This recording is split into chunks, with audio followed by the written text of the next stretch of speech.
Hi, my name's Rich with Mike's Auto Clinic.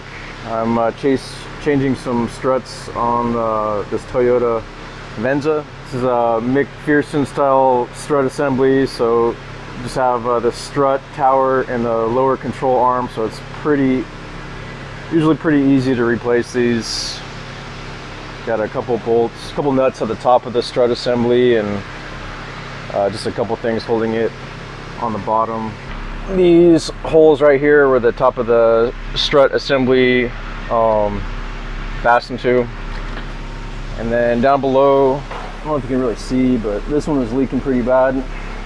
Pretty good indicator that your shocks are worn. What happens when your shocks go out is you have less steering control, especially going around corners.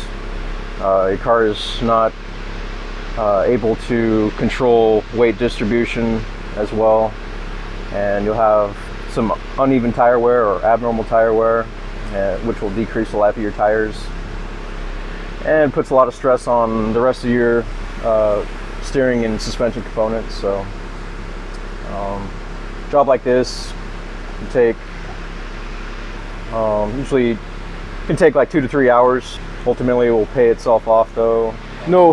No morbid catastrophic events that I can think of. You know, people can go their cars can go through their entire life with bad shocks, but you'll have just really nasty tire wear, put undue stress on the rest of your components too.